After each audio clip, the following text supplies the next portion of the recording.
Well, let's come to the other big story, right? I mean, while we were, and we have been, and rightly so, rejoicing, the India-US deal, which gets us 18% tariffs to exports to the US, Bangladesh and the US have also come to an agreement of the kind that we, between India and US, got to. So their tariffs were 20%. That 20% is now 19%. This is for everything. But there is a zero clause, a zero duty kind of clause. Now, the joint statement says that if Bangladesh imports US cotton, uses US produced cotton or US sort of man-made fibers, etc., to produce apparels, garments, and then it exports those garments, manufactured with US inputs, then exports, the tariff on those exports into the US will receive no duty. I mean, zero, they can go into the US at zero duty. Pallab Banerjee is with us, Managing Director and Group President, Pearl Global. Pallab, good to have you with us here. Thank you very much for joining us. I trust you've seen the statement. What does this mean, very simply put? Is this a bit of is this going to hurt us, simply put, in terms of competitiveness vis-a-vis Bangladesh? Hi, good morning, Prashant. So first of all, Bangladesh was always more competitive than India because of the whole ecosystem, and the price of the product that we get out of Bangladesh has been much more competitive compared to India. Now, this kind of deal will make it incrementally more competitive. I don't see it's a massive change because if you look at what's happening in Bangladesh, there was a little bit of trouble in terms of the spinning part. The yarn manufacturers were on strike because they were not making their margins. And most of the cotton and the yarn that is going is from India as of now. So this is one step, I think, one thing that Bangladesh have been trying to negotiate with US for some time, since this April 2nd announcement that happened, that if they get the US cotton, then can the garment be tariff-free or not? It seems that last night they got a breakthrough on this. And that will give them this kind of advantage, I would say a further advantage compared to what they have. Pallab, to very simplify this, right? I have a couple of questions. So they have to buy, and this is a threshold, right? Very high threshold, some 70% to avail of this zero duties. The threshold is pretty high in terms of the amount of inputs that they use, right? Yes. US produced inputs they use. What is the cost of, say, buying this cotton and cotton from the US versus buying it from India for Bangladesh, which is next door? I'm assuming there was a big price difference, right? So if you look at the price of cotton and the ICE futures and all, so I think that is comparable. In fact, India has got a premium rather than US, if I look at the net prices at this point of time.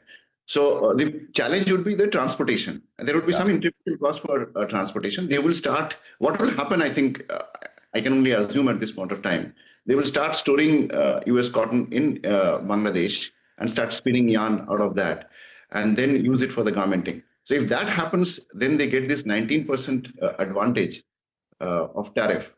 The reciprocal tariff will become zero in case of 19. It will only have the MFN duty, I think, still will continue. So that makes it, for knitted garments, it is possible because normally the input of cotton on a garment is in the range of 65, 70, 72, in that range it happens. It's possible, it's workable. I need to work out all the details, but as of now, to me, the first information that I get is definitely the advantage of Bangladesh continues. Okay. Okay. Now, when we say garments, we lump everything into garments and apparels, right? But obviously, is there a difference between what we kind of sort of export out and what Bangladesh exports out? So is that, or is it the same set? You're competing for the same things broadly. So if I compare with India's Tirupur segment, which does all this jersey or the knit garments that we speak about, so that's very comparable. So I think our Tirupur sector has been really competing with Bangladesh quite well in terms of knit and jersey garments. And the other segment is the woven, like the shirts and all that we wear, or the trousers that we wear. So these are the woven fabrics where India had better mills historically.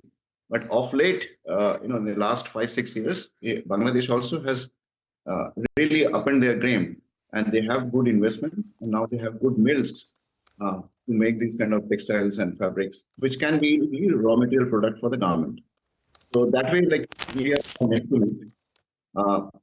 So yes, the labor cost, the manufacturing cost of the garment is definitely cheaper in Bangladesh, and the ease of doing business, because the infrastructure that they have built up is over the last 2 decades is significantly better than I would say India, where we are now. So with these trade deals that India has done, I foresee that over the next few years, India will also become very strong. So the understanding is that Indian cotton is more expensive than US, but the advantage of India is logistics. So if a Bangladesh manufacturer wants to use US cotton, he will face shipping delays and higher logistics cost, and that he needs to weigh against saving that 19% tariff. Is that correct? To start with, once they start, having that inventory of US cotton in Bangladesh, that problem can be solved. Okay. So it will be, I think, it's a good step for their mills. But how much is the difference? What will we actually play? We need to know. But yes, there's definitely an advantage. Okay. So just to initially, what percentage of their total volumes do you think will attract 0%? Is there some number? So as of now, only the specific orders where the customer is asking to use US cotton, the manufacturer like us in Bangladesh, we use the US cotton. Otherwise, if you do the price comparison, then Indian cotton and Indian yarn was costing better. With this 19% advantage, we need to see that maybe like the US cotton will become more advantageous for Bangladesh or for the garment production in Bangladesh. So that's something we will be working out. Just one last Pallab quick question. Is this got to do with, India and the current new government in Bangladesh don't share the best of relationship, right? And there is, of course, the US angle as well. Should we go into those aspects, or this has been something which Bangladesh has been demanding for a while? Or this is something new, which is you use our cotton and then, you send stuff to us and we'll not charge any tariffs? This has always been a demand on the table, which has been agreed to. Or you think this is something new? So I am not an expert, but yes, this is not new. From the day one, as soon as US Trump administration talking about this reciprocal tariff, since that day, Bangladesh has been talking about this particular deal. So I'm surprised that no other country has mentioned it, because importing US cotton and spinning the yarn, that everybody can do, and if that gives an advantage for the US market, why not? So for the manufacturing industry, it definitely makes sense. The clause that has come in is interesting, is this 70%. So that will limit certain garments, and not every garment should be possible through that. What percentage of Indian cotton yarn goes to, cotton and yarn goes to Bangladesh? So for our business, it's 100%, I would say, we are taking from Indian yarns. When we're talking about this jersey product or the fabric that we make in Bangladesh. So I think it's quite significant for Bangladesh. I see. And they buy yarn, right? Not cotton, because we spin it and then we give the yarn to them. The spinning industry of Bangladesh has not competitive. So that's why, if you see in the last few months, there was a threat that they are going to on strike, because they wanted some of benefit from the Bangladesh. Got it. Yeah. Pallab, really appreciate you joining us, and so helpful to get a expert perspective on this entire issue. So thank you for your time, and we'll come back to you as more details emerge, or we will keep track of this. Thank you very much. So that's an important sector that we're looking at. This morning, I guess some of the gains that we've seen, and if you can pull those stocks up, right, the Gokul Das, even Pearl Global, Pallab, of course, heads that organization, and maybe even some of the textile companies, right? I think it's possible you see some profit booking across the board as we start. They've done well from the lows recently, but of course, nowhere near from where they fell. So there was repair and recovery which was underway. We'll see if that is interrupted with this Bangladesh news flow. We take